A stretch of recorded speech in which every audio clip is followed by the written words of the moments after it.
Eu queria fazer uma oração com vocês aqui nessa noite. Queria que você fechasse seus olhos, colocasse a mão no seu coração agora. Senhor, se Satanás tem encontrado espaço na vida sentimental de alguém aqui, nós damos uma ordem para que ele vá embora agora, em nome de Jesus. Mas ajuda cada um também a desenvolver uma das habilidades mais importantes para alguém que quer ser feliz na família, que é guardar o coração.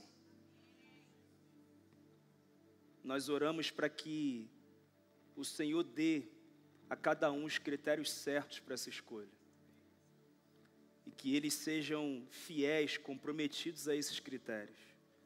E dessa forma, constituam famílias inabaláveis para a glória do Senhor. Nós te pedimos mesmo que assuma o controle de tudo que vai acontecer, Pai, a partir de agora.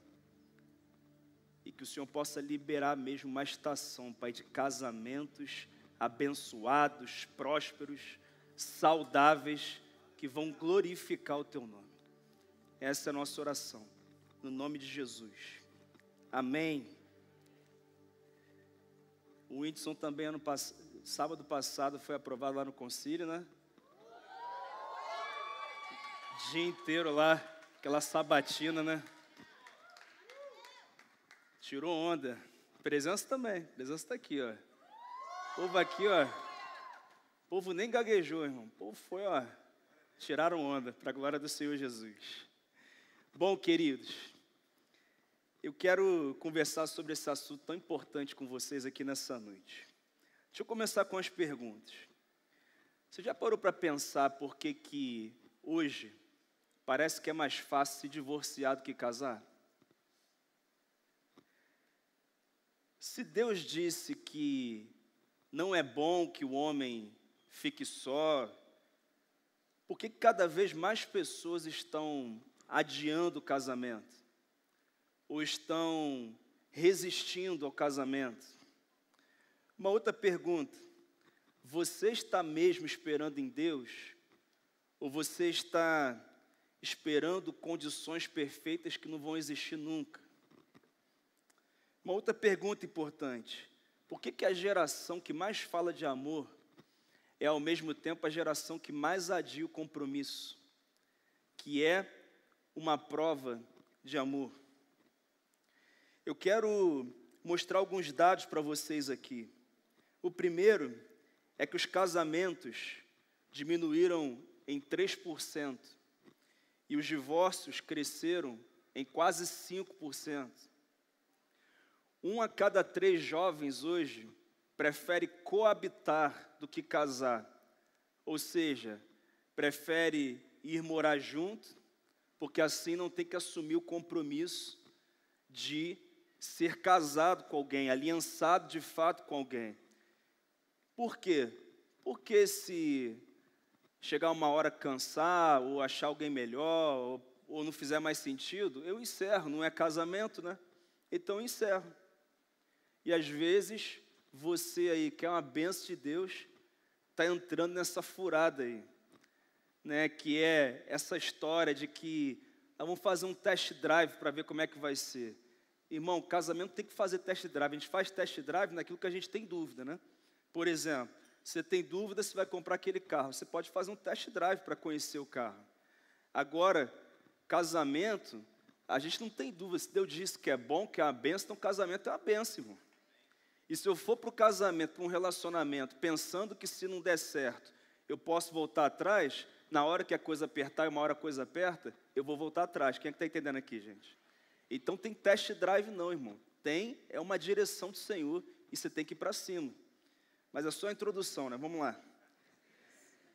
Eu não sei se você sabe, mas nos anos 80, a idade média em que um homem casava era de 24 anos. E a mulher era de mais ou menos 21 anos. Mas agora, a idade média de casamento para homem é de 31 anos, quase 32. E a idade média de casamento para as mulheres é 29 anos. Ou seja, está muito claro que casar está sendo uma decisão postergada. As pessoas estão casando mais velhas e, por isso, estão tendo filhos mais velhos. Isso aqueles que estão tendo filhos, porque agora muita gente não quer ter. Olha isso aqui também. Apenas 24% dos jovens de 25 a 34 anos completaram os 4 marcos da vida adulta. Quais são os 4 marcos da vida adulta? Sair de casa, trabalhar, casar e ter filhos. Só 24% dos jovens de 25 a 34 anos já completaram esses 4 marcos. Sair de casa, trabalhar, casar e ter filhos. São dados assim bem alarmantes e a gente tem que prestar atenção nisso. Eu te pergunto, se o casamento é um projeto de Deus, por que a cultura está tão desalinhada? Mas tem um lado bom nesses dados também. Eles mostram que a maioria ainda deseja se casar. Mas essa cultura do medo, dos modelos falhos que vão surgindo por aí, tem atrapalhado muito esse projeto de Deus que é o casamento. Então hoje nós vamos voltar aqui à palavra para entender o que a Bíblia fala sobre isso. E eu quero compartilhar algumas coisas importantes, mas eu quero começar com uma afirmação muito importante. Deus tem propósitos específicos para a solteirice, tá? Quem aqui é solteiro? Levanta a mão aí. Irmão?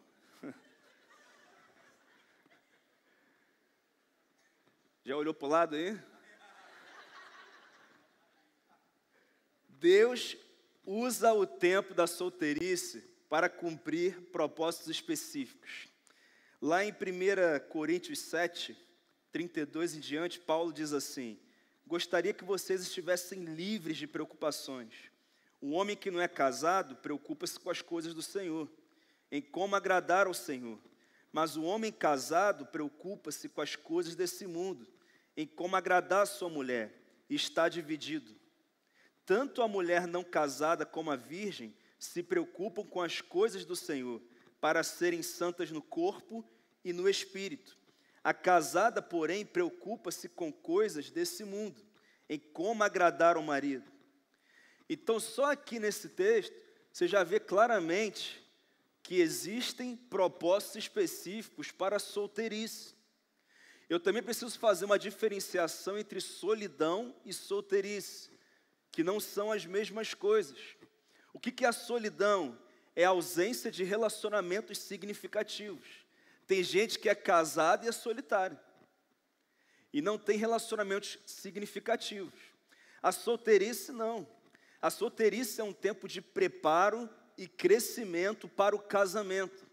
Você está se preparando para ser uma mulher plena, um homem pleno, que vai se unir a uma mulher plena, um homem pleno, e assim vocês serão casados e felizes até que a morte os separe. Esse é um dos propósitos da solteirice. Mas eu quero aqui diferenciar esses propósitos para você. O primeiro propósito da solteirice, eu se fosse você anotava, tá? Até vai virar um livro essa palavra aqui, mas você anota logo aí, para você já dominar esse assunto. Primeiro propósito da solteirice: tempo de dedicação exclusiva a Deus. O que Paulo fala aqui? O solteiro tem tempo, energia e recursos para cuidar do quê? Das coisas do Senhor. O solteiro tem mais tempo e energia para cuidar das coisas do Senhor. Já o casado tem que dividir a atenção dele com o cônjuge. Então não tem o mesmo tempo, não tem a mesma energia, é diferente. Esse período da solteirice, tem muitos aqui, essas 250 pessoas aqui. O que você tem que fazer nesse período? Você tem que investir em intimidade com o Espírito Santo. Você tem que investir em serviço no reino de Deus. Você tem que desenvolver seus dons espirituais. Você tem que ser intenso no reino de Deus. Você tem que focar em desenvolvimento espiritual e ministerial. Você tem que ser a tua melhor versão espiritual, a melhor versão ministerial. Por isso eu digo que se você hoje é solteiro e é lento no reino de Deus, quando você casar, você vai ficar parado.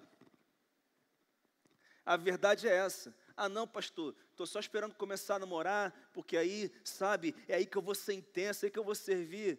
Irmão, conta história para outro, irmão. É aí que tu some mesmo.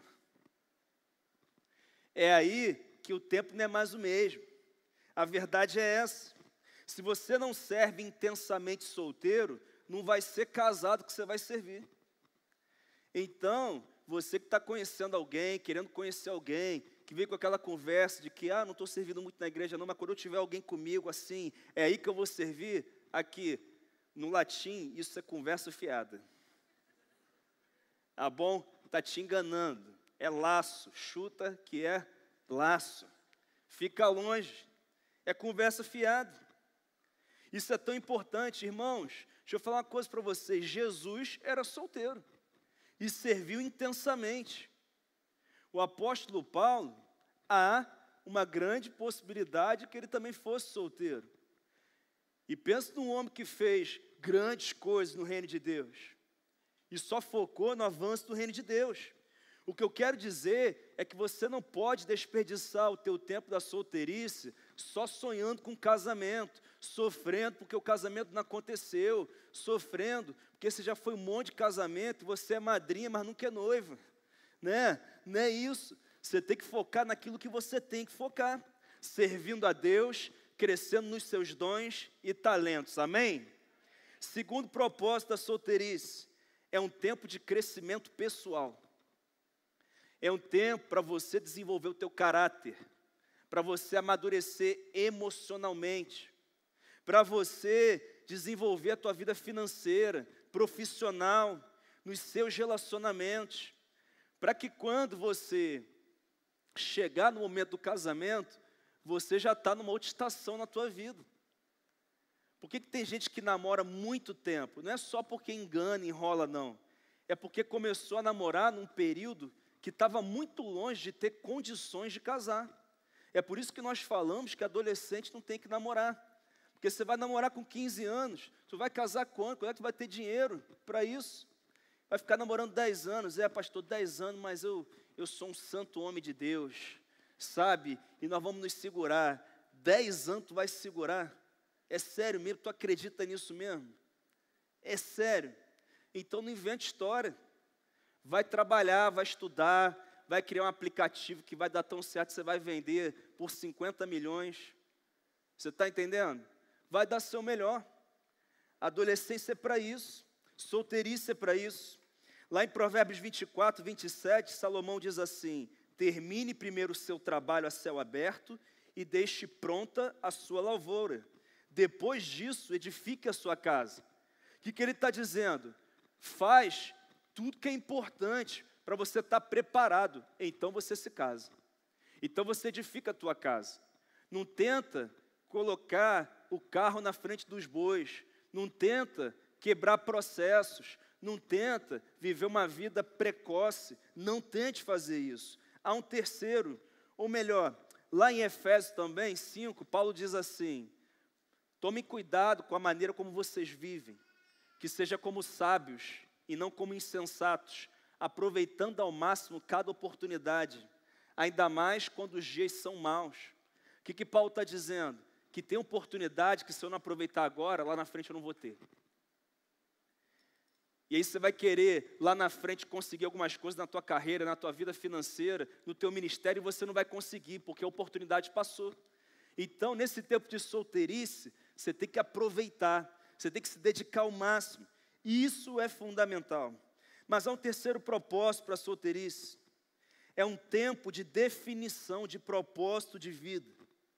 É quando você tem tempo para se dedicar a entender de fato o que você veio fazer nessa terra. Uma questão específica para a sua vida.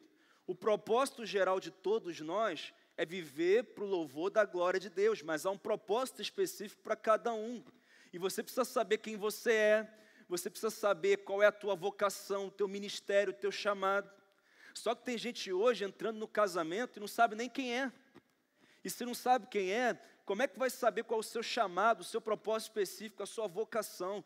Então você precisa chegar no casamento com essa clareza, porque até para decidir com quem casar, você tem que ter clareza da tua identidade, do teu propósito, do teu chamado. E essa pessoa também tem que ter. Imagina se fosse uma surpresa para a Rafa que eu ia ser pastor em tempo integral. Imagine se ela fosse casar achando, o Bruno é treinador de futebol, então o futuro dele é a seleção brasileira, e ele vai para os Emirados Árabes, ele vai para o Real Madrid, e nós vamos ser multimilionários, e vai ser uma maravilha. Quando ela casou comigo, eu era treinador, estava caminhando para isso, mas com 7 meses eu falei, aqui, eu vou largar a carreira e nós vamos para a Vitória. Imagina se fosse uma surpresa daquela, divórcio, irmão, uma crise, uma confusão. Mas ela já casou comigo sabendo quem ela é, o propósito dela. Eu já casei com ela sabendo quem eu sou, meu propósito, meu chamado. E quando Deus disse é a hora, nós partimos. E aqui estamos, 3 filhas, pastoreando a igreja mais linda do mundo, né? Que está avançando, crescendo e cumprindo o propósito do Senhor. Mas começou lá atrás. É fundamental isso.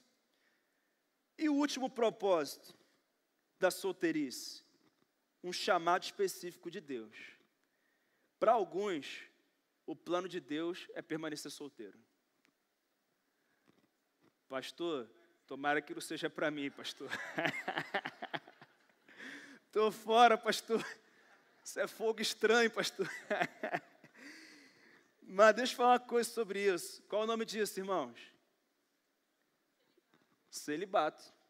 Olha o que Jesus diz em Mateus 19:12. Alguns são eunucos porque nasceram assim.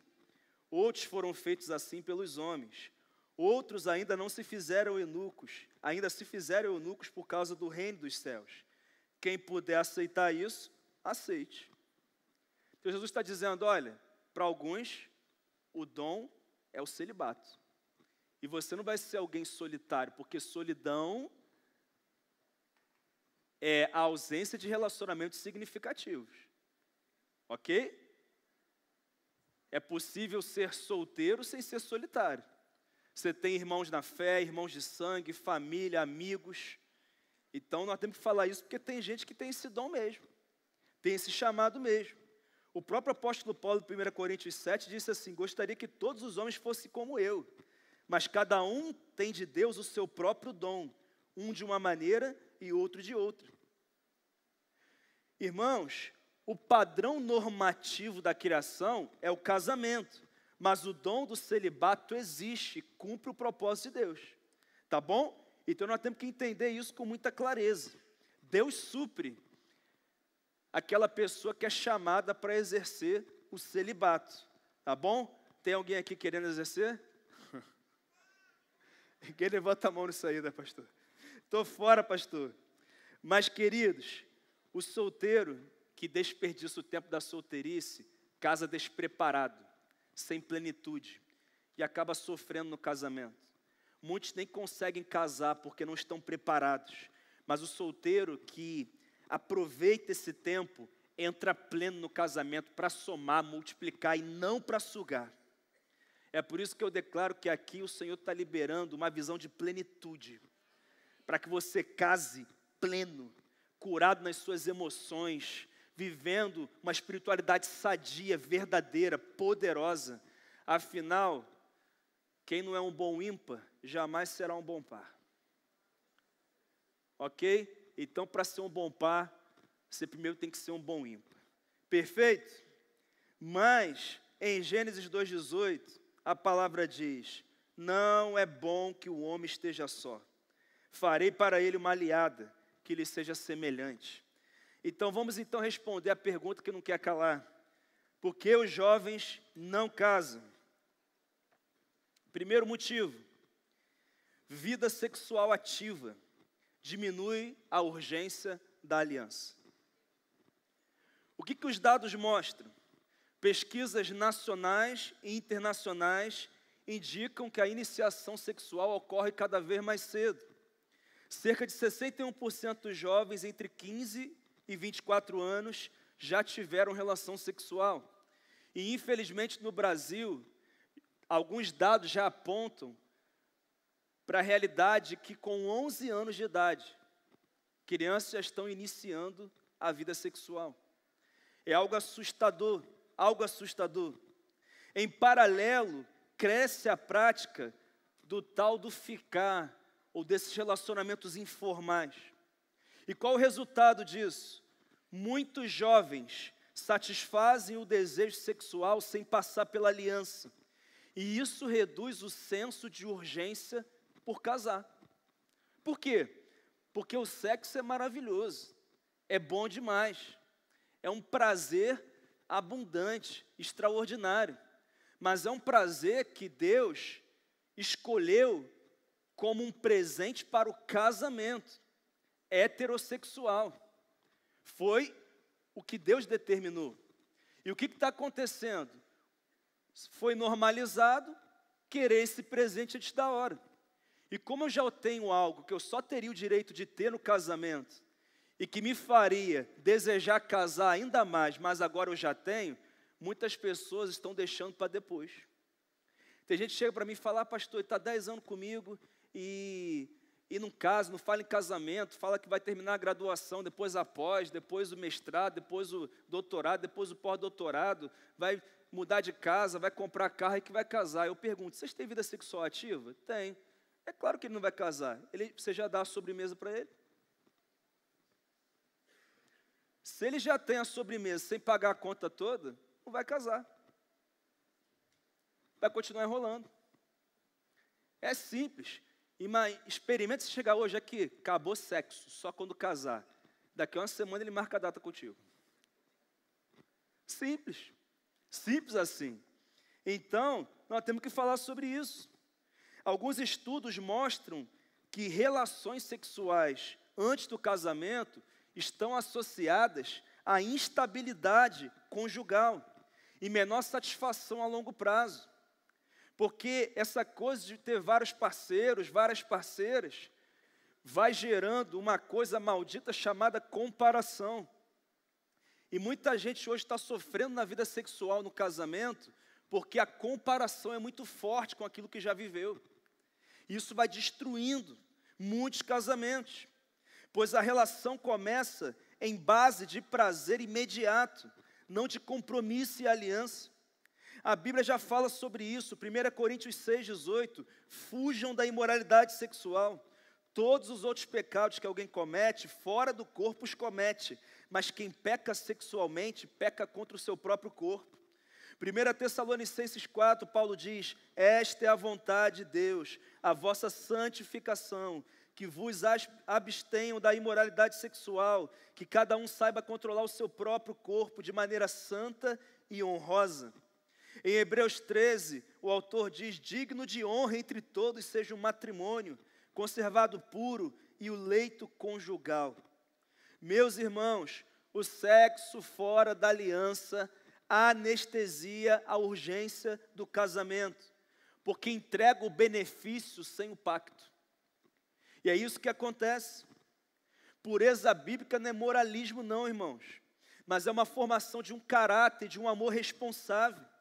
O que começa errado pode gerar consequências dolorosas. Então o chamado não é só esperar para casar, mas se preparar para entregar o teu corpo para alguém que de fato seja o teu marido, seja a tua esposa. Eu sei que a cultura diz, experimenta, testa, prova o tempo inteiro, mas eu quero te dizer que a cultura do mundo não é a cultura do reino de Deus, amém? A cultura é diferente. Jovens que se acostumam à vida sexual sem compromisso estão sendo treinados para o divórcio. A verdade é essa. Não para o casamento. Pastor, eu já errei nisso, estou errando nisso. Que bom que você está aqui, porque em 1 João ele diz que se nós confessarmos os nossos pecados, Ele perdoa e nos purifica de toda injustiça. Então hoje você pode se arrepender e começar uma nova vida santa e se guardar para a pessoa certa para você, amém? Te pergunto agora, Você tem usado a tua sexualidade como um presente para a pessoa que Deus separou? Ou você tem usado a tua sexualidade como um brinquedo descartável que só te afasta do plano dele? Você precisa avaliar a sua vida. E de repente você fala assim, pastor, mas eu não estou transando com ninguém, pastor. Eu só me envolvo assim com pornografia, masturbação. Deixa eu te falar uma coisa, tem praticamente o mesmo impacto. Está destruindo a tua vida do mesmo jeito. Do mesmo jeito. E a Bíblia também fala sobre isso, em Mateus 5:28. Eu, porém, lhes digo, qualquer que olhar para uma mulher ou um homem com intenção impura no coração, já adulterou com ela. Pornografia é adultério, imoralidade sexual. E no Salmo 101, o salmista diz, não porei coisa má diante dos meus olhos. Odeio a conduta dos infiéis, jamais me envolverei com ela. A pornografia banaliza a aliança e nos torna pessoas dependentes da carne e não dependentes de Deus. Segundo motivo pelo qual os jovens não casam, idealização de condições perfeitas. Vamos lá. Você sabia que o desemprego diminuiu? Notícia boa, sim ou não? Mas o custo de vida aumentou e aumentou muito. E o que acontece na juventude? Geralmente o jovem, recém-formado, está começando a sua carreira, tem um salário médio mais baixo. É mais complicado, é mais desafiador. É uma verdade. Ninguém começa já com uma baita renda, isso é raro. E aí você soma isso com esse custo de vida elevado que nós temos no Brasil. E essa combinação de salário médio mais baixo, custo de vida mais alto, e além do crédito restrito que o jovem tem, porque para conseguir crédito é mais difícil nessa fase, isso cria uma sensação de que nunca é o momento ideal para casar. E qual o resultado? Muitos estão esperando uma estabilidade absoluta para casar. Só que eu quero te dizer que essa estabilidade absoluta não chega nunca. Se você está esperando apartamento, casa própria, carro quitado, salário X para casar, sabe quando você vai casar? Never. Nunca, meu querido. Lá em Provérbios 21, Salomão diz assim, os planos bem elaborados levam à fartura, mas o apressado sempre acaba na miséria. Eu não estou falando para você ser irresponsável para casar. A Bíblia fala para você planejar, para você se organizar. Isso é importante, isso é muito bom. Mas olha o que a Bíblia fala também em Eclesiastes 11:4. Quem observa o vento não semeará, e quem olha para as nuvens não colherá. Sabe o que ele está dizendo? Quem fica esperando o vento soprar, a chuva cair, para dar um passo, não vai ver nunca o vento soprar e nunca a chuva cair. Quem fica esperando sempre as melhores condições para dar um passo tão importante como o casamento, vai esperar a vida inteira, não vai casar, não vai acontecer. Por quê, pastor?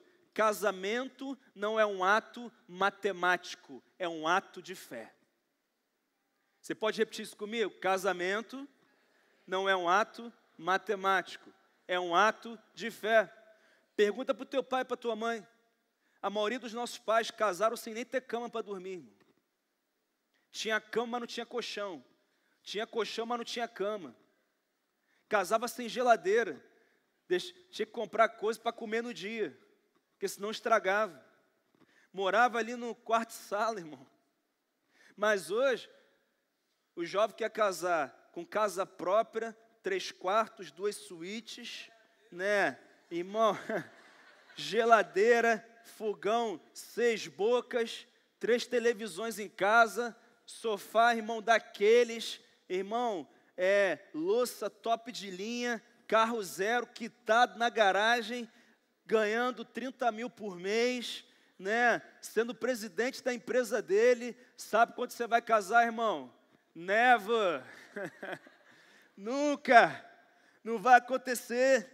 tem que construir. Não dá para esperar a perfeição financeira. Ou então, se você esperar uma perfeição financeira, você vai não apenas retardar o casamento, mas você vai retardar ou abortar processos importantes da vida que só acontecem a partir do casamento. Você sabia que você só vai amadurecer de verdade quando você casar? O casamento é a escola do caráter. Você acha que você é controlado, dominado, cheio de Espírito Santo? Experimenta casar. Ai, que você vai ver quem você é mesmo. Eu achei que eu era um santo, irmão. Até que eu casei, eu falei, meu irmão, que isso, cara? Que troço é esse, irmão? Meu Deus! E aí você casa, você vive a maturidade. E aí você se torna pai ou mãe. E é aí que o negócio aperta, irmão. É aí que o negócio aperta. Mas se você não vive isso, você permanece no mesmo nível de maturidade para o resto da vida. E vou te falar uma coisa, quanto mais você retarda o casamento, mais você retarda o teu amadurecimento. E quanto mais você retarda o seu amadurecimento e o seu casamento, mais você retarda a sua paternidade, a sua maternidade. E tem gente que está retardando tanto que talvez nunca realize o sonho de ser pai ou mãe. Porque vai ficando mais difícil. Porque não é só colocar filho no mundo, tem que ter disposição, irmão. Eu chego em casa às vezes, 10 horas da noite, elas estão acordadas me esperando, às 3, irmão. Uma sobe aqui, a outra não sobe ainda não, mas vem no colo também. Vamos, papai, brincar, 10 horas da noite, irmão. 5 gabinetes pesados no dia, um monte de decisão. É assim, se eu for pai com 50 anos, eu vou aguentar isso? A Rafa já disse que eu fui pai velho já. Foi pai velho, com 31 anos. Mas, irmão, 31, amor, que foi? 31, né? Um ano atrás, né? 31 anos. É isso aí. Tem que ter disposição. Mas nós temos que prestar atenção nisso. A palavra fala para planejar, mas também confronta a paralisia.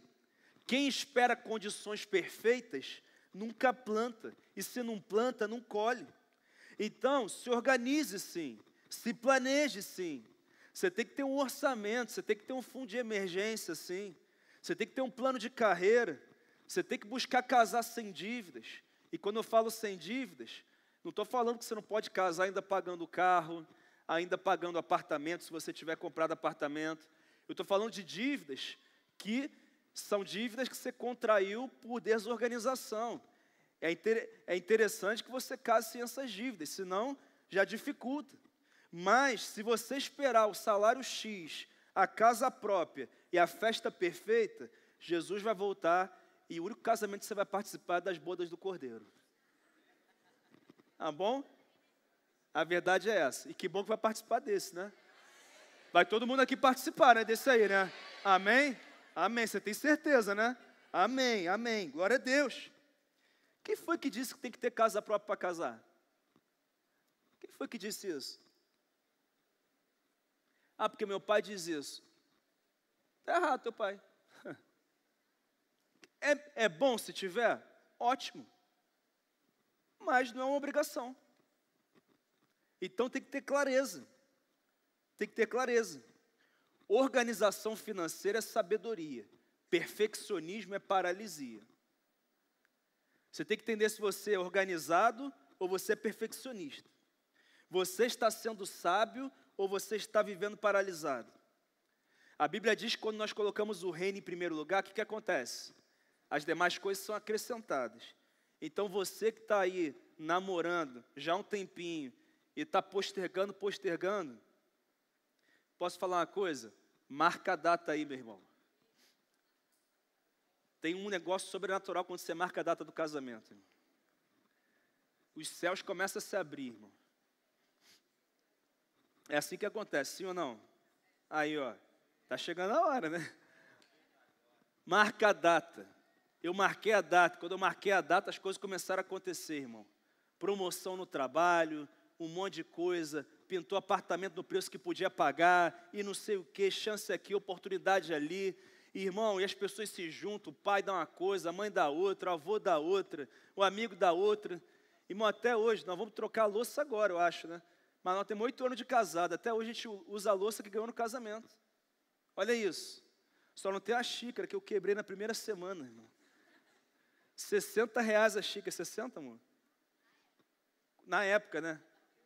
Irmão, quando eu quebrei aquela xícara, foi o primeiro teste de caráter da Rafa, no casamento. Porque viu um negócio assim, ó, ruim assim dentro dela, mas aí o Espírito Santo disse, calma. R$60 não pode destruir o casamento de você. Mas era uma xícara assim, sabe? Aquele negócio da kamikado, sabe? Porque tu entra na kamikado, tu deixa um rim. É complicado, né? É isso, marca a data. Amém? Terceiro motivo, está anotando aí? Por que os jovens não casam? Medo do fracasso conjugal. No Brasil, nós temos o registro de um divórcio a cada 4 casamentos. Era a cada 3, agora subiu para 4. Em grandes capitais, o número é ainda mais alto. Isso tem a ver com as muitas possibilidades que se tem em grandes capitais. Algumas pesquisas revelam que jovens que cresceram em famílias desestruturadas têm 40% menos chance de casar até os 30 anos. Sem exemplos saudáveis, muitos acreditam que casamento não dá certo. E a verdade, irmãos, é que a minha geração, que é uma geração intermediária, ainda viu seus pais casados. Mas a geração de hoje, irmãos, a maioria está vendo divórcio. No casamento dos pais, dos avós, às vezes dos irmãos, de parentes próximos. Estão vendo brigas intermináveis, conflitos muito pesados. Alguns vendo até mesmo agressões físicas, verbais, traições, adultério, uma coisa muito pesada.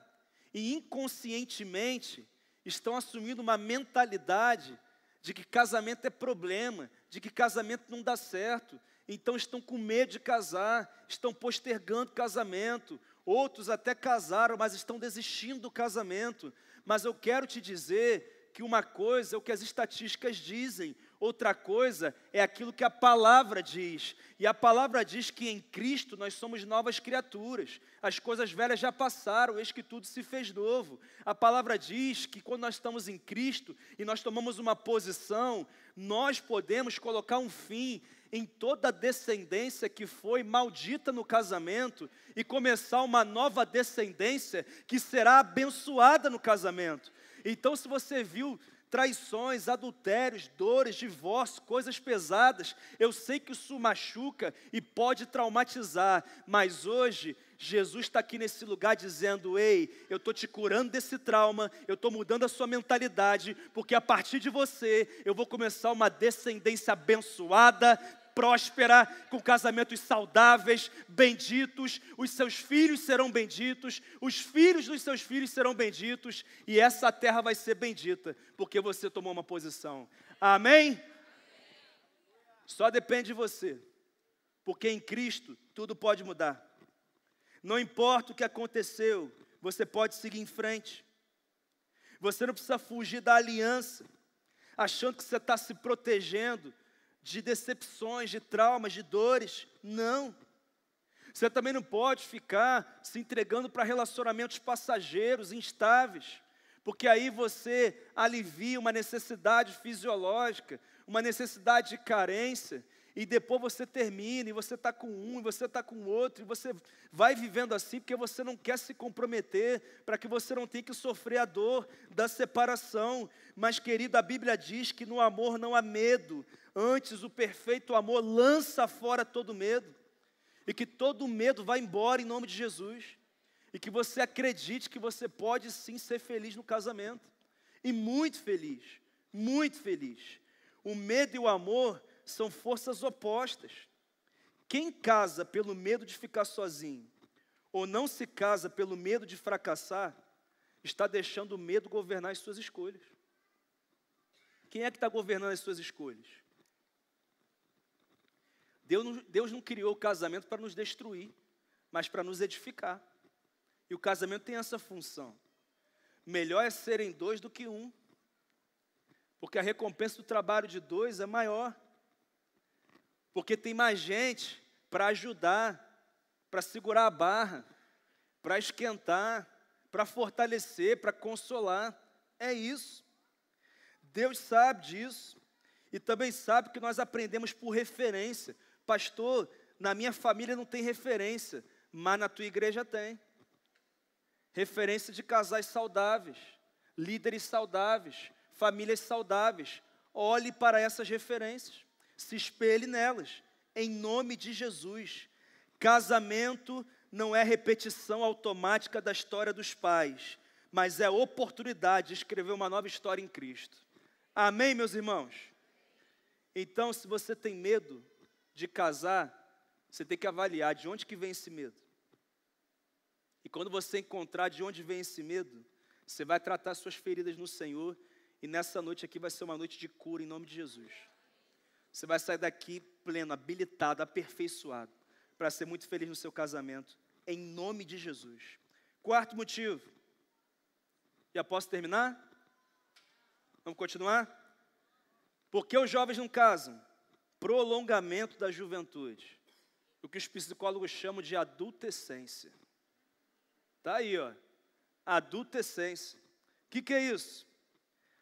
É o termo usado para descrever adultos que prolongam indefinidamente a sua adolescência. São os adolescentes de 30 anos. São os adolescentes de 35 anos. São os adolescentes de 38 anos. Mamãe, meu almoço está pronto. Lavou minha roupa, mamãe? E aí, pagou minhas contas, mamãe? Marcou meu médico, mamãe? E aí? Ô, mamãe, tem uma pesquisa do Pew Research que diz assim, apenas 24% dos jovens entre 25 e 34 anos já completaram os 4 marcos clássicos da vida adulta. Já falei aqui, sair de casa, trabalhar, casar e ter filhos. Muitos seguem morando com os pais aos 30, 35, 38 anos, sem ter responsabilidades plenas. Segundo dados da FGV, o adiamento das responsabilidades é uma das marcas da geração atual. Muitos jovens prolongam a juventude indefinidamente, ficam anos morando com os pais, adiando decisões, evitando assumir compromissos.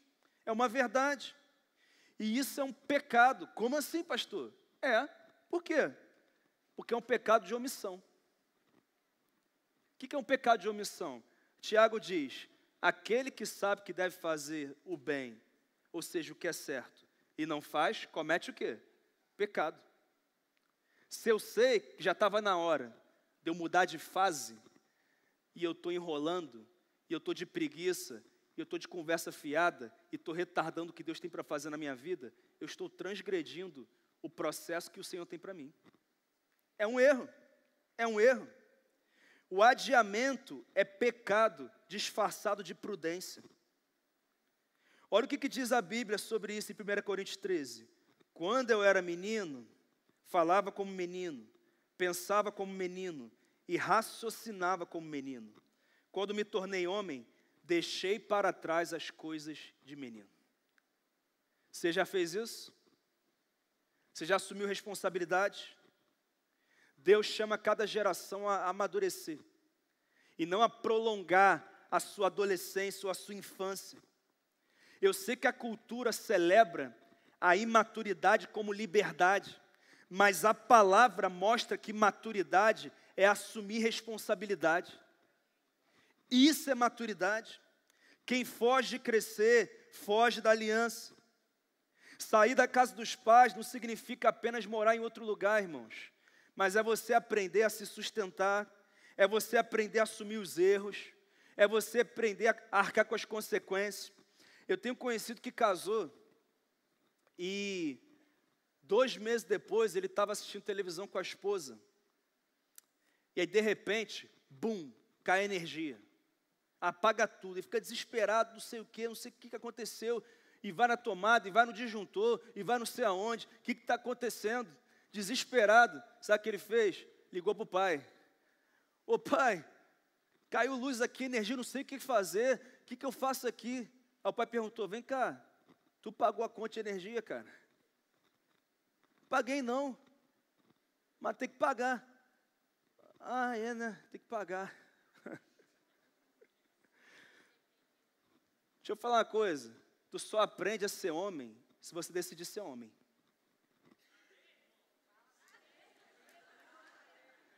Se você sair da aba da mamãe e do papai e passar uns perrengues assim mesmo. Entendeu? Passar uns perrengues, acontece. Tem que pagar a conta, não paga assim sozinha não. E tem que ter dinheiro na conta para pagar também, importante. É um detalhe importante. E não tem só conta de energia não, tem condomínio, tem aluguel ou parcela do financiamento, tem IPVA, IPTU. Esses demônios todos aí, irmão, atrasou, tu vai saber que atrasou. E nesse país que adora o imposto, com esse governo aí, é a realidade, é a verdade. E aí? Nós temos que amadurecer. Casamento não combina com gente que continua vivendo como adolescente. A maturidade só acontece se você decidir crescer. Fala para a pessoa do teu lado, está na hora de crescer. Sai da aba do papai e da mamãe. Em nome de Jesus. Tem que crescer. Deixa eu te perguntar, você está amadurecendo ou está apenas envelhecendo na mesma condição de adolescente? Tem que responder isso. Quinto lugar, por que os jovens não casam? Prioridade absoluta à carreira e ao sucesso. Esse aqui é importante também. Olha o que as pesquisas dizem, essa aqui é do LinkedIn. Mostram que mais de 70% dos jovens priorizam carreira e realização pessoal antes de pensar em casamento. Mais de 70%. Eu quero prosperar, eu quero fazer meu primeiro milhão, eu quero ser CEO da minha empresa, eu quero empreender, abrir meu negócio e alcançar um escalonamento dos meus resultados o mais rápido possível, e eu quero fazer o meu pós-doc, e eu quero estudar lá no Vale do Silício, e eu quero viajar o mundo inteiro, e eu quero ter as melhores conexões no mundo, e esse negócio de casar depois eu vejo. No Brasil, mais de 35% dos jovens brasileiros entre 18 e 29 anos adiam casamento para priorizar carreira ou estudo. E por que fazem isso? É o medo de que o casamento atrapalhe os planos.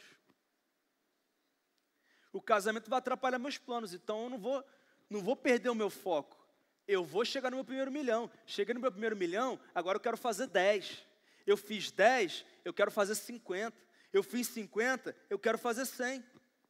Muitos veem o matrimônio como um atraso de vida, ou algo que pode atrapalhar o seu plano. Mas o que a Bíblia diz sobre isso? Mateus 16, 26. Pois que aproveitará o homem se ganhar o mundo inteiro e perder a sua alma? O que adianta ter o mundo inteiro? Estudo e carreira não podem ocupar o trono do nosso coração. Quando a realização profissional se torna um ídolo, a família vira um projeto secundário. Isso era uma realidade no homem, mas agora está na mulher também. É uma verdade, a mulher está do mesmo jeito que o homem agora. Que eu quero prosperar, eu quero crescer. E agora tem mãe ensinando a filha a dizer que não precisa de homem, né? Aqui, você vai ser independente, você não vai precisar de homem. Se você tem essa mentalidade, vai ser difícil você casar. Ou se casar, vai ser difícil você viver um casamento abençoado. Eu sei que quem precisa mais é a gente, os homens, né? Quando eu viajo, está tudo bem em casa. Se a Rafa viajar, me deixar em casa, irmão, eu não sei encontrar nada em casa, irmão. Tem que ligar para ela de vídeo. Onde é que está isso aqui? Não está lá, mas eu já fui lá 3 vezes, mas está lá. Aí eu tenho que ir no vídeo, aí de repente aparece, porque ela disse que estava lá. Você é lá assim também, Wilson? Não é só lá em casa não. Irmão, é difícil. Eu sei que a gente precisa mais, tá? Mas vocês precisam também. Isso é tão importante ser falado.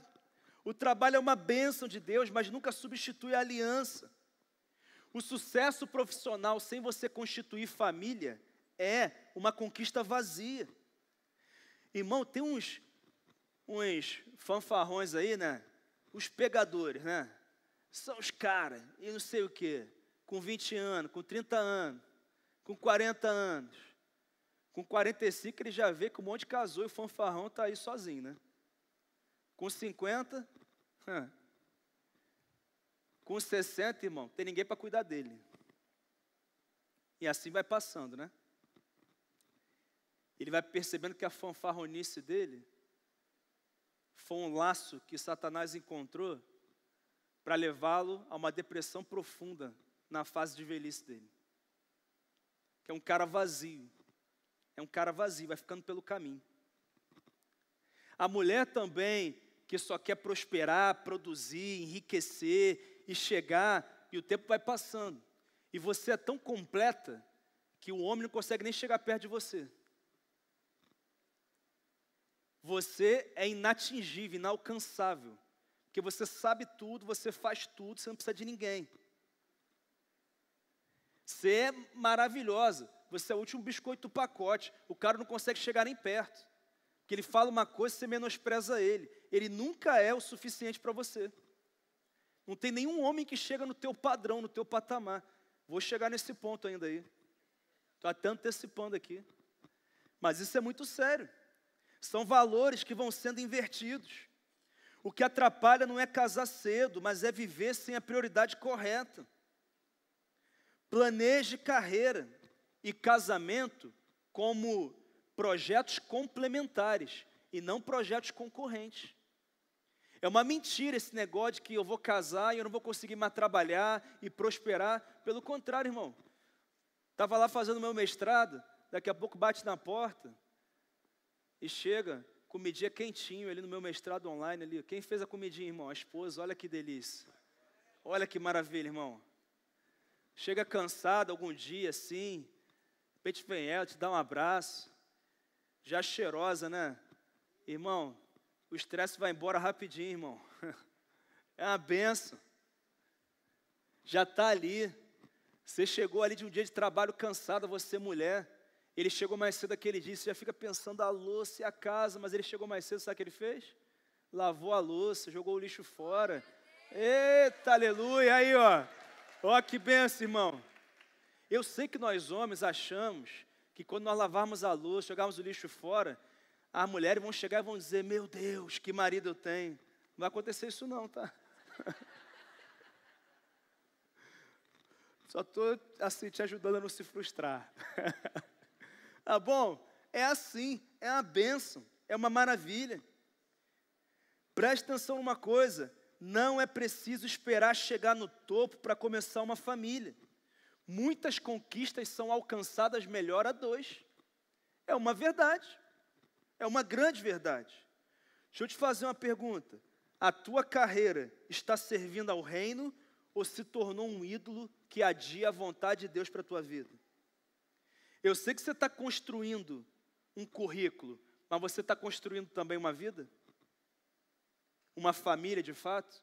É uma outra pergunta para responder. Sexto, por que os jovens não casam? Relacionamentos líquidos e superficiais. Olha o que essa pesquisa da Datafolha diz. 76% dos jovens entre 16 e 24 anos já tiveram um relacionamento não formal, do tipo ficar. Né? É aquele negocinho, né? Eu não namoro, não caso, mas eu vou ali aproveitando, né? Também diz que 1 em cada 3 jovens hoje prefere coabitar do que casar. Já falei sobre isso. Mas a coabitação, que é o morar junto, está fortemente associada ao divórcio posterior. É uma verdade. Estudos muito claros comprovam isso. A cultura atual substituiu o namoro firme por conexões passageiras. E eu vou aqui, e hoje é uma loura, hoje é um moreno, hoje é um alto, hoje é uma baixinha, e eu vou ali, e eu vou me envolvendo, e está tudo bem. Sabe qual é o nome disso? É superficialidade. O que hoje se diz? É mais fácil descartar do que consertar, do que insistir. O que está acontecendo hoje é que os jovens estão treinando o coração para a rotatividade, não para a aliança. O que está acontecendo hoje é que os jovens estão treinando o coração para a rotatividade e não para a aliança. E isso vai destruir a vida de muita gente. A vida emocional, a vida espiritual. Mas olha o que a palavra diz. Assim, eles já não são dois, em Mateus 19, mas sim uma só carne. Portanto, o que Deus uniu, ninguém separe. Deus não projetou relacionamentos líquidos. Deus projetou alianças sólidas. Essa mentalidade do ficar está banalizando a intimidade, está acabando com a seriedade do compromisso e fica distorcendo o propósito. Não, eu fico assim, eu me envolvo. É ficar que fala hoje? Nem sei, cara. Porque assim, porque eu estou provando. Deixa eu te falar uma coisa. Isso é uma mentira. Posso contar meu testemunho? Eu não ficava. E aqui, sou feio não, tá? Por quê?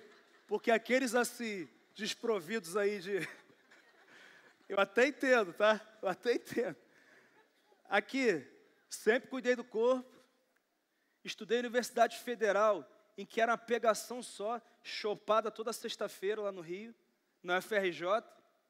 Gente se pegando no banheiro, nos corredores da faculdade. E o meu currículo da faculdade é: não peguei ninguém. É isso aí. Eu falei, se estiver namorando, eu beijo. Fiquei ali.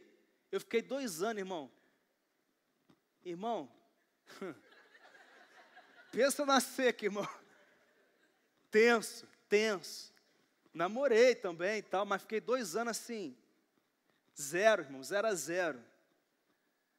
Jogo difícil, irmão. Ali, ó, complicado. Sabe como é que esses anos se encerraram? Encerraram com a chegada da Rafa. Porque você não precisa fazer test drive com um monte, não. Você só precisa acertar na pessoa que o Senhor tem para você. Mas você ficar nessa aí... Irmão, deixa eu te falar uma coisa. Sobre beijo e sobre sexo. Quanto mais você faz, melhor fica. Então, se o primeiro beijo não foi aquela coisa, vocês vão se adaptando. Se a primeira relação no casamento não foi aquela coisa, vocês vão se adaptando, vai encaixando, vai entendendo. Então, essa conversa fiada de que tem que ficar testando, aí você fica testando, não dá certo. Vazio emocional, vazio existencial, fere a tua identidade, fere as tuas emoções, e você vai se casar todo arrebentado. Quem entendeu aqui, gente? Mentira do diabo. É uma verdade. O sexo, a penetração, cria um laço de alma. Isso quer dizer que você deixa pedaços seus com a pessoa. Um pedaço aqui, um pedaço ali. Quando você vai casar, você não casa inteiro. Você casa com os pedaços que sobraram. Nossa, pastor, eu vivi isso. Então o Senhor hoje vai pegar os seus pedaços e vai te reconstituir inteira. Para viver o propósito do Senhor. Mas hoje, a gente tem que acertar a nossa vida. O ficar treina o desapego, não a fidelidade. Fiquei 3 meses conversando com a Rafa, orando. Sem beijo, irmão. Vontade de dor de beijar, irmão. Mas não teve beijo. Mas foi 3 meses só também. Porque tem gente que fica orando 6, 10 meses. Está orando para quê, irmão? Ou tu ora muito errado, ou tu é surdo. Porque 6, 10 meses... Pastor, estou 1 ano orando. Aqui, quando tu ora, Jesus nem está mais ouvindo tua oração, irmão. Ô, irmão, tem que agir. Sai da oração e vai agir, pô. E tem coisas que você só vai entender de Deus. Nossa, o pastor está falando para não orar. Entenda como quiser. Irmão, tem coisas que você só vai entender no namoro. Vai ter que começar a namorar para conhecer algumas coisas que só vai conhecer no namoro. E o namoro foi feito, sabe para quê? Para acabar. O namoro foi feito para acabar. Ou acabar em casamento, ou acabar porque não deu certo. Então, não sei se eu namoro, porque vai que termina. Você só vai saber se namorar. Entendeu? Esse conselho aqui, $500 mil, tá? Tu está recebendo de graça aqui, hein? Então, irmão, fala pro teu irmão assim, não gosto de fazer isso não, mas hoje é bom, porque aí vocês olham bastante um para o outro aí. Ela assim, ó, para de orar e começa a agir. Tá bom? Beleza? Você está na igreja atitude, irmão. Tem que ter atitude em nome de Jesus. Amém?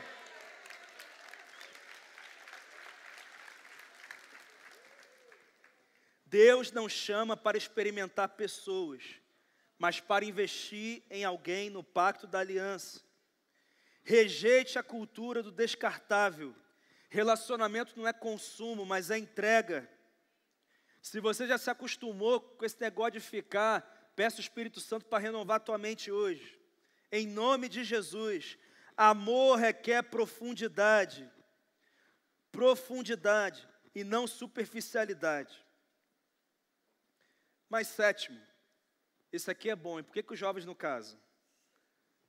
Porque são chatos e exigentes demais, irmão. Irmão, mas tem um pessoal que é chato, irmão. E é tão chato que nem você está se aguentando mais, irmão. Meu Deus. A geração atual está tão obcecada por perfeição que confunde padrão com capricho. Confunde santidade com frescura. É uma verdade. Jovens criam checklists irreais de parceiros e parceiras. Transformam critérios secundários em absolutos. E qual o resultado? Preste atenção nisso. O resultado é a solidão autoimposta. Você está enfrentando solidão porque você está impondo isso para si. Com esse teu checklist aí inalcançável, inacessível. Olha o que a Datafolha fala. 65% dos solteiros entre 20 e 35 anos afirmam que não encontraram alguém que atenda a seus critérios. Valeu, bonitão. Valeu, bonitona. A inalcançável, a inatingível. Sabe o que é isso, irmão? O nome disso é o paradoxo da escolha. Tem tanta opção que isso gera insatisfação. E nenhuma pessoa parece suficiente. Pastor, tem tanta opção aonde que eu não estou vendo essas opções? Sabe que você não está vendo? Porque talvez o teu critério esteja elevado demais. Talvez a tua exigência seja elevada demais. É uma verdade. Uma vez a jovem falou, pastor, eu estou procurando. Quais são os seus critérios, filha? Ah, pastor, eu estou esperando alguém alto, bonito, rico, homem de Deus, trabalhador. Hã? Eu falei, minha irmã, se existir esse cara aí, já está casado, tá? Alguém já encontrou. Aí teve uma que falou assim, pastor, se for trabalhador e tiver todos os dentes, eu já estou dentro já. Misericórdia. Já estou dentro. E vou embora, que eu não aguento mais, pastor. Irmãos, a Bíblia diz, não é bom que o homem esteja só, em Gênesis 2. Farei alguém que lhe corresponda. Ele não disse, farei alguém que atenda a todos os seus caprichos. Ele não disse, farei alguém que atenda a todos os pré-requisitos que você estabeleceu. alguém que lhe corresponda, é alguém que de fato é o que você precisa. Isso é tão importante, irmãos. A Bíblia fala em cooperação, não em encontrar a pessoa perfeita. O amor é paciente e bondoso e não procura os seus interesses. 1 Coríntios 13. O amor bíblico é mais sobre se tornar a pessoa certa do que exigir a pessoa certa. Esse é o amor bíblico. Porque nós pensamos que temos que casar com alguém que vai fazer tudo que a gente quer. Mas, na verdade, nós temos que casar para dar o nosso melhor para alguém. E quando você dá o seu melhor para alguém, esse alguém automaticamente é impulsionado a também dar o seu melhor para você.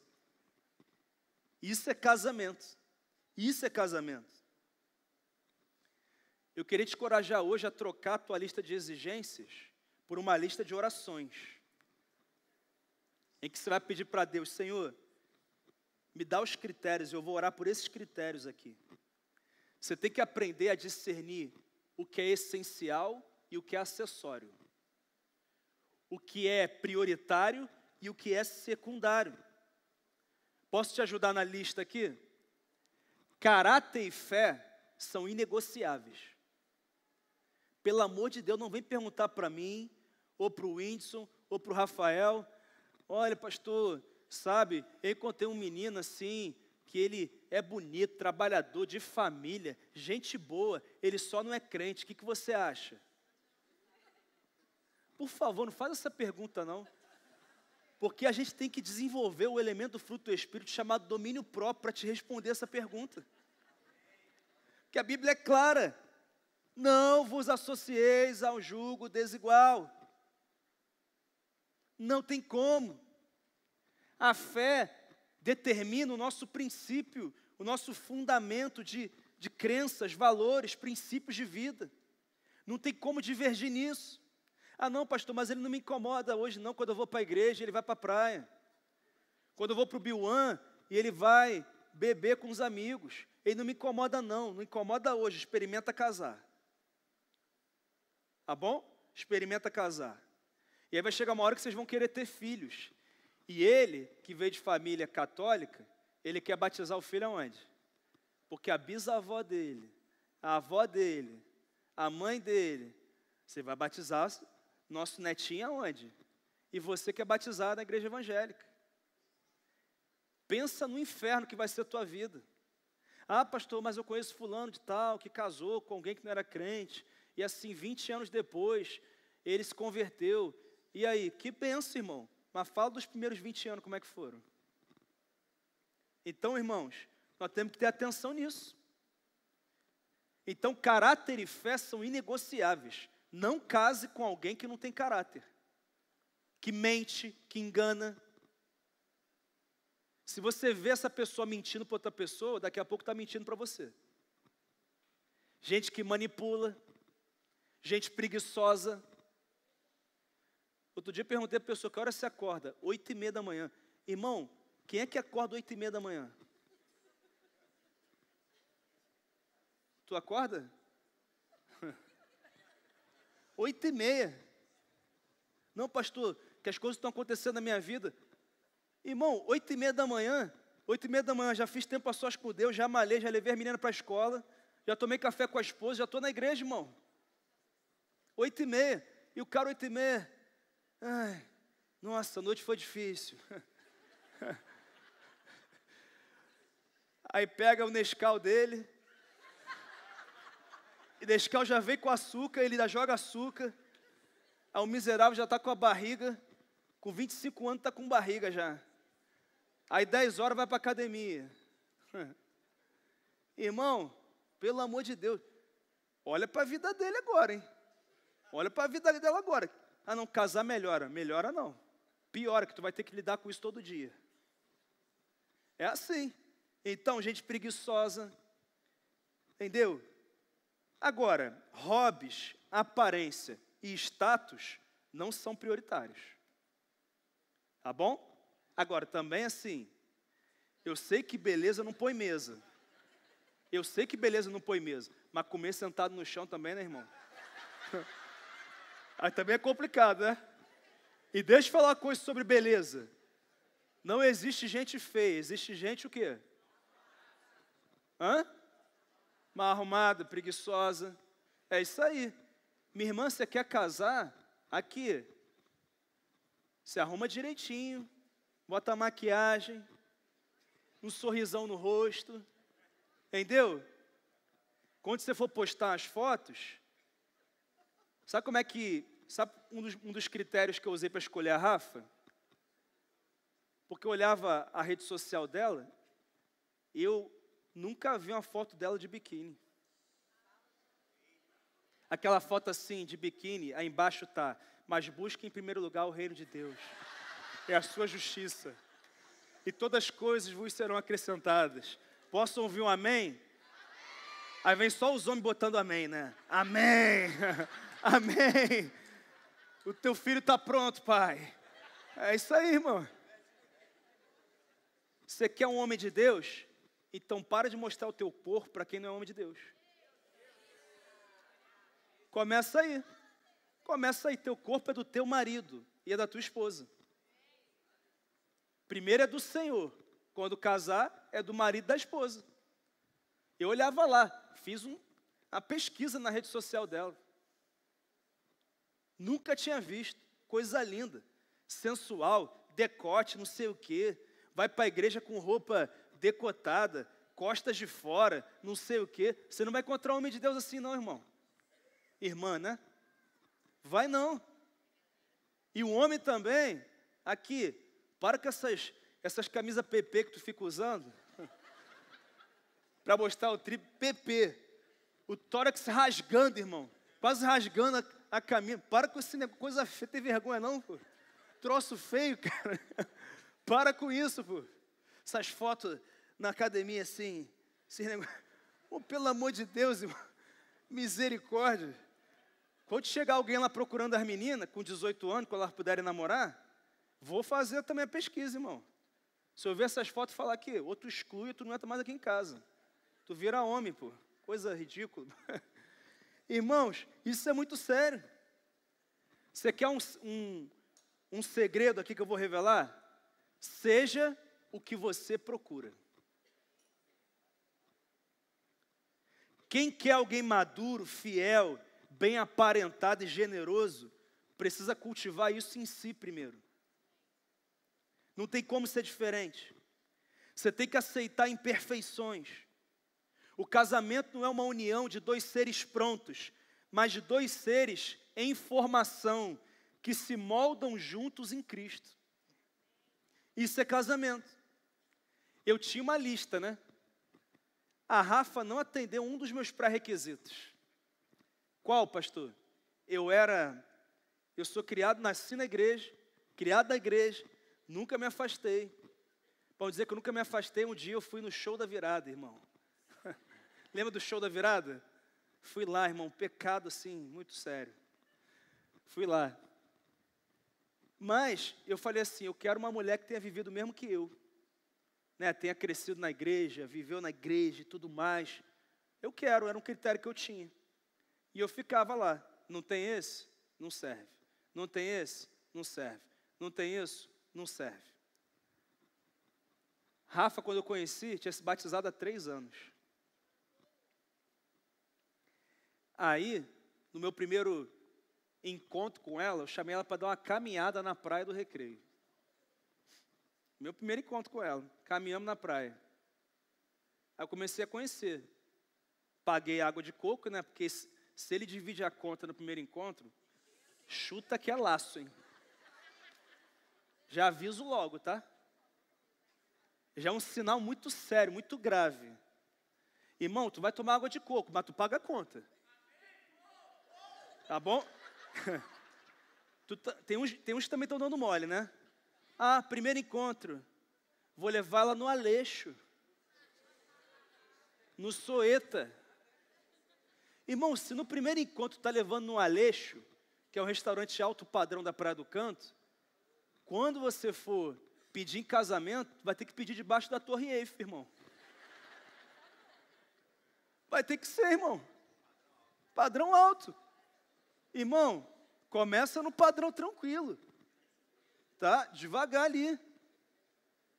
A gente foi comer na época do Habib's lá, quarta-feira, R$1 a esfirra. Mas eu pagava a conta, irmão. Aí, ó. Eu pagava a conta aqui, ó. Aqui, ó, grandão, né? Deixa comigo.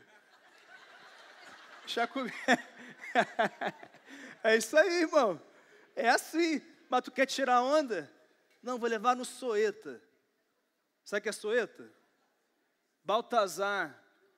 Não sei o quê. Vai falando aí. Pepe.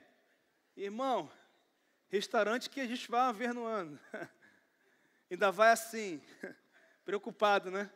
Que é assim. Então, tem que avaliar isso. Mas eu, nesse primeiro encontro com ela, ela foi contando a história dela. Eu falei, cara, não é criado na igreja. Sumi.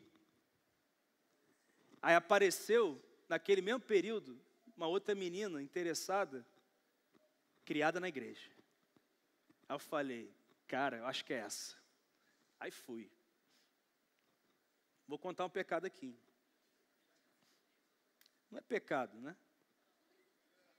Mas vou contar aqui para você. Eu falei, é ela. Comecei a namorar. Beijei. Fui para casa e não dormi aquela noite. Um desespero, irmão. Um negócio no meu coração que eu falei, que é isso que eu estou sentindo, cara? Uma coisa horrível. E aí, de manhã eu fui para a igreja. Quando eu chego na igreja, estaciono o carro, quem é que chega na igreja e estaciona o carro? A Rafa. Quando a Rafa chega, meu coração começa a acelerar, cara. Um negócio assim que foi forte. Falei, o que está acontecendo, cara? Uma coisa louca, louca. Fui para o culto assim, irmão. Eu não prestei atenção em nada no culto. Falei, cara, eu não estou em paz, eu não estou em paz, eu não estou em paz. Aí eu liguei para a menina, falei, aqui, preciso conversar contigo. Tinha culto de manhã e de noite. E eu tocava, né? Então eu tocava de manhã. Tinha culto de manhã, de tarde e de noite. Eu tocava de manhã, de tarde e de noite, no louvor. E aí, irmão, angústia tão forte. E ela foi para o culto, um mover. Quando acabou o culto, eu cheguei para preciso conversar contigo. Eu não estou em paz. Eu não sei o que está acontecendo. Não sei o que está acontecendo, mas eu não tenho como dar sequência num relacionamento com essa angústia que eu estou sentindo. Claro que não tem a ver com você, tem a ver comigo. Deus está me falando alguma coisa, não sei o que é. Eu queria te pedir perdão, porque eu te pedi namoro ontem, mas eu vou ter que terminar o namoro hoje. Um dia de namoro, irmão. Hã? Foi rápido, né? Pior é tu que fica 6 meses, um ano enrolando, já sabe que não quer. Tá? E fica defraudando. Mas beleza. Aí o que eu fiz? E eu, irmão, e eu assim, já assim, cheio de culpa, né, no cartório, né? Falei, meu Deus, o que eu fiz? Essa mulher vai me odiar. E por um tempo me odiou mesmo. Mas teve um dia que a gente se encontrou, a gente conversou, ela me perdoou. E está tudo bem. Mas, eu não cheguei e liguei para a Rafa no dia seguinte não, tá? Porque eu falei, assim como eu me equivoquei com ela, eu posso me equivocar com ela também. Aí eu fiquei 1 mês orando. 3 semanas, uns 2 dias, não sei agora.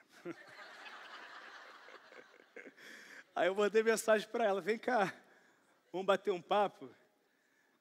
E ela estava lá orando. Aí eu contei para os meus pastores e falaram aqui, eu não sei se essa menina que você namorou orou não, mas a Rafa orou.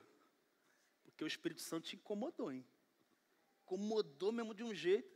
Enfim, e aí nós começamos a namorar. Eu casei com a mulher que quebrou o meu principal pré-requisito. Você está entendendo? Que talvez o teu checklist pode ter alguma coisa que está te impedindo de viver o que Deus tem para você? Casei com a mulher da minha vida, irmão. Louco por ela. Ela fala, posso pintar o cabelo de louro, de não sei o quê? Eu falei, pinta de qualquer cor que você quiser. Você é maravilhosa de qualquer jeito. Apaixonado. Bobo, que nem um bobo. É assim mesmo. Mas o Senhor quebrou um pré-requisito meu. Você está entendendo aí? Deixa eu te fazer uma pergunta. A sua lista de exigências é bíblica ou é egocêntrica? Você precisa responder isso. Você está orando mais por um cônjuge ou você está exigindo mais de um cônjuge? Será que você está solteiro porque ninguém presta? Ou porque você levou os seus pré-requisitos a caprichos que ninguém vai conseguir alcançar? Você também não é isso tudo que você acha que você é, não, tá? E ninguém é tão ruim como você está achando que é, não. Hoje o que Deus está dizendo para você é, que tal você baixar um pouquinho a régua? Porque assim vai ficar muito mais fácil de você visualizar possibilidades que eu estou colocando do teu lado, à tua frente. Deixa eu falar com o homem. Foca demais em aparência. Ah, porque ela tem uma pinta aqui. Ah, porque tem uma gordurinha aqui. Ah, porque não sei o quê. Te falar, vai casar com a top model aí. Não vai ter um dia de paz, tá? Vai ficar com ciúme maluco aí. Desesperado. Toma cuidado com isso aí também. Mas cuidado com isso aí também. Homem é assim, porque mulher não liga. Claro que a mulher importa a aparência, mas não é o principal. Mulher quer segurança. Mulher quer saber que é protegida, que pode confiar nele, que pode entregar o coração para ele. Agora o homem, irmão, quer o troféu, né? Para exibir. Você está procurando troféu, o campeonato já terminou, um monte de gente já levantou o troféu e tu foi rebaixado. Entendeu? Está na segunda divisão agora. Junto com os times aí que vão nesse ano. Mas, um oitavo aqui. Porque o jovem, no caso, vou terminar, tá? Terminando. Esse paradoxo de escolha aqui é importante. Por quê? Porque tem uma coisa chamada choice overload. O que é isso? Tem tanta opção que fica difícil escolher, né? Tanta opção. E tem gente até em aplicativo aí de relacionamento. É mais opção ainda. Inclusive tem um casal aqui na igreja, casado, bem casado, que ele conheceu ela no Tinder. Estou dizendo para baixar Tinder, para ir não. Mas é um testemunho, primeiro que eu conheço na igreja. Né? E eles contam, né, para todo mundo, né? Casal casado, bem casado. Uma benção. A foto que estava lá era meio diferente, assim. Mas afinal deu certo. Afinal deu tudo certo. Então, querido, tome muito cuidado com isso. Porque olha o que diz Tiago 1,8. O homem de ânimo dobre é inconstante em todos os seus caminhos. Sabe o que é isso? Não sabe o que quer. Hoje quer uma coisa, amanhã quer outra coisa. Aí tu está conversando com 3 ao mesmo tempo. Sabe onde é que você vai terminar? No inferno. Porque defraudação é pecado. Então, se você não respeita essa pessoa, tu nem merece essa pessoa. Então, conversa com um só. Não fica aí de conversa com um monte de gente, não. Não deu certo, ok. Depois você segue o caminho. Mas tome muito cuidado com isso. Excesso de opções não produz melhores alianças. Produz mentes inconstantes. Tem até umas mulheres que perguntam assim, pastor, parece que ele quer, mas ele nunca fala nada. Sabe por que ele nunca fala nada? Porque ele não se decidiu ainda. Tá bom? Então, você mantém os teus olhos atentos aí. Porque você está sendo tratado como opção. Então, você mantém seus olhos atentos. Porque de repente vai chegar alguém que não vai ficar ali, não sei, e vai ser o homem da tua vida. E os homens aqui da igreja falam uma coisa. Vocês dão um jeito de você para casar com a mulher da igreja. Então vai vir varão lá de fora para resolver isso aí. E tu sabe que a mulher acompanha o marido. Eu vou ficar perdendo a ovelha por causa de você. seu miserável. Tá bom? Então tu resolve aí, tá? Vem lá de Otarraial para vir aqui. Então tu presta atenção nisso aí, né, presença? Aqui, ó, Arraial daqui, ó. Tem que ser daqui. Brincadeira, não é que tem que ser daqui, né? Mas seria bom que fosse, né? Antepenúltimo. Por que os jovens não casam? Medo de perder a liberdade. Parte dos jovens associa o casamento à perda de autonomia. Muitos acreditam que casar significa perder viagem, experiências, escolhas pessoais. E isso é por causa da cultura do individualismo. Eu primeiro, depois o nós. E está assim desse jeito. Mas a Bíblia diz em Gênesis 2:24, por isso deixa o homem pai e mãe e se une à sua mulher, tornando-se os dois uma só carne. Casar é renúncia, mas não é perda de liberdade. É a conquista de uma nova liberdade, de caminhar junto, irmãos. Ser casado é muito bom, você viaja a hora que quer. Deu vontade, vamos viajar hoje? Vamos subir a montanha. Pegar lá um chalezinho, Pedra Azul, friozinho. Benção, irmão. Vamos fazer isso. Irmão, quem não é casado pode fazer isso não. Porque esse negócio de casal de namorado ficar viajando é de procedência maligna, tá? Tu não tem aprovação da tua liderança pastoral para isso não. Vai viajar casado. Casado, irmão, que liberdade. Tu acorda a hora que quer. Chega em casa a hora que quer. Você faz o que quer no teu dia. É uma liberdade só. E tudo isso juntos é muito bom. O casamento exige abrir mão, mas também multiplica possibilidades. E preste atenção numa coisa. A liberdade que o mundo dá tem a ver com fazer o que eu quero fazer. Mas a liberdade que a Bíblia, que Cristo nos dá, é sobre amar e servir. É algo bem diferente. Não é viver no egoísmo. Enxerga o casamento como parceria que soma, não como prisão que reduz. Cultive uma visão bíblica de liberdade. É algo bem diferente. Em Cristo, a renúncia gera plenitude. Você vai renunciar a algumas coisas para viver coisas muito maiores. Você está mais preocupado em preservar a tua independência ou experimentar a plenitude de ser uma só carne com alguém? Mas em penúltimo lugar, o 10º motivo pelo qual os jovens não casam, falta de preparo emocional, irmão. Você sabia que nós estamos diante da geração mais doente nas emoções da história? A maioria dos jovens hoje é dominada por ansiedade, depressão, pânico, insônia, uma mente acelerada, que não fecha, que não para. A maioria dos jovens vive isso hoje. É uma verdade. Muitos querem casar, mas não possuem maturidade emocional para lidar com conflito, para lidar com perdão, para lidar com a convivência.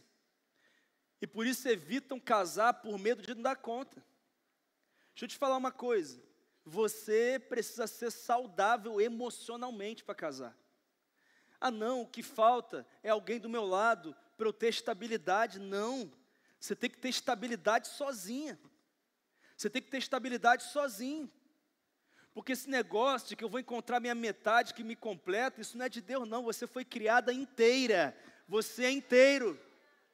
Você em Cristo é pleno, você é plena. Então, não é meio com meio que dá um. É 1 mais 1 que dá 1. Porque é uma só carne. Somos nós inteiros. E uma pessoa inteira que casa com outra pessoa inteira vai viver a plenitude das promessas do Senhor no casamento. Mas você tem que se cuidar espiritualmente, emocionalmente. Se você está aí descompensada ou descompensado, busque ajuda, busque apoio, seja alguém sarada.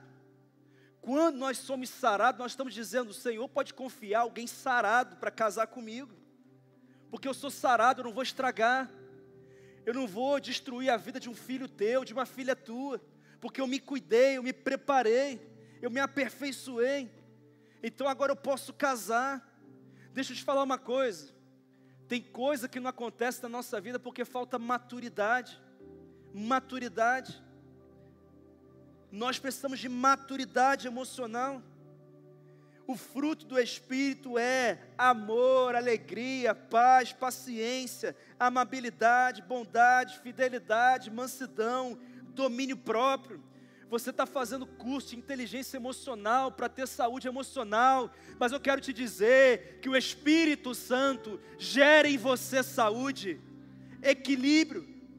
Então o teu objetivo é ser cheio do Espírito, porque se você for cheio do Espírito, você vai ser uma pessoa amável, bondosa, pacífica, que tem domínio próprio, fiel, uma pessoa paciente, não é uma pessoa dominada por ciúme, irritada, o tempo inteiro preocupada, não, alguém que sabe o tempo das coisas, sabe que Deus tem um tempo e um modo de fazer todas as coisas, e de que há um tempo determinado para todo o propósito debaixo do céu. Você não tem que casar porque fulano casou, porque ciclano casou, você tem que casar porque você está preparada para casar, preparado para casar, e se unir a alguém que está preparada para casar, preparado para casar, então vocês dois juntos vão voar num casamento saudável, frutífero, que gerará filhos saudáveis, descendências saudáveis, que vai abençoar essa terra, lugares serão benditos por causa do que vocês irão construir na casa de vocês. Maturidade, equilíbrio emocional, cura. Talvez você tenha chegado aqui doente nas suas emoções, mas hoje o Espírito Santo está trazendo equilíbrio, porque Deus não nos deu um espírito de covardia, mas de poder, de amor e de equilíbrio emocional, constância. A inconstância vai embora da tua vida, que toda bipolaridade espiritual caia por terra em nome de Jesus, e você seja alguém constante, que ama Jesus, que ama a palavra, que tem compromisso com Deus, com você, com a tua saúde, que se cuida assim, e que busca ser a sua melhor versão. Permita que o Espírito Santo forme em você o caráter de Cristo, o caráter de Cristo. Nós precisamos ter o caráter de Cristo, a mente de Cristo, a forma de Cristo pensar, se relacionar, se comportar diante das circunstâncias. O problema da geração atual é que elas determinam a sua fé e as suas emoções baseadas nas circunstâncias. Se o dia é bom, eu estou bem. Se o dia é mau, eu estou mal. Se a porta se abre, Ele é Deus. Se ela se fecha, Ele se esqueceu de mim. Estão numa relação circunstancial com Deus, mas Jesus não morreu naquela cruz para que você tenha uma relação circunstancial com Ele. Ele morreu para que você tenha uma relação de plenitude com Ele, de constância com Ele. E quando você é alguém constante, você encontra alguém que é constante, e juntos vocês realizam os sonhos do Senhor para a vida de vocês. Eu realmente creio que eu estou diante de pessoas que viverão os casamentos mais saudáveis da história, irmão. Casamentos inabaláveis, frutíferos, abençoados, felizes, plenos, completos, suficientes. Vocês vão mudar as estatísticas. Vocês vão ensinar para o mundo que vale sim acreditar na família, no casamento, que existe gente fiel sim, gente que não brinca com o cônjuge, com a família, com a promessa de Deus, com a vontade de Deus, gente que vive de verdade, que tem um casamento feliz. Não é um casamento que não tem lutas, mas é um casamento que foi edificado sobre a rocha. Os ventos vieram, as tempestades se levantaram, podem vir até terremotos, mas essa casa permanecerá inabalável, firmada, indestrutível, porque a rocha é o Senhor Jesus. Fazer isso está na tua mão, só depende de você. O Senhor tem o melhor para você. Não se amoldem ao padrão desse mundo, mas sejam transformados pela renovação da vossa mente, para que sejam capazes de experimentar e comprovar qual seja a boa, perfeita e agradável vontade do Senhor. Ela é perfeita, ela é agradável. Ah, queridos, o mundo vende casamento como peso. Deus apresenta o casamento como um projeto de plenitude. Essa é a realidade. Você tem sido discipulado pelo mundo ou pela palavra de Deus? Pelo quê? Pelo quê? Por essa influência midiática, que é o 11º motivo, por essa distorção cultural do casamento, em que o que você assiste na televisão e nas redes sociais são séries, são vídeos que naturalizam o divórcio, o adultério, a traição, a pegação, e essa coisa maldita que está por aí. Pesquisas apontam que mais de 60% dos jovens consomem conteúdos que apresentam o casamento como limitador e não como bênção. E por causa disso as pessoas estão olhando para o casamento com desespero, com incredulidade. Estão dizendo, será que tem alguém que é feliz no casamento mesmo? Será que vale a pena mesmo? Ei, se Deus disse que vale a pena, vale. Mas como diz o autor de Hebreus, portanto, já que estamos rodeados de tão grande nuvem de testemunhas, nós temos uma nuvem de testemunhas de casamentos sólidos nessa igreja, casamentos frutíferos nessa igreja, casamentos de pessoas apaixonadas nessa igreja, pessoas comprometidas nessa igreja. Ao invés de olhar para essas cenas malditas do mundo, para essas séries malditas, essas novelas malditas, essa cultura maldita, olhe para essa tão grandiosa nuvem de testemunhas.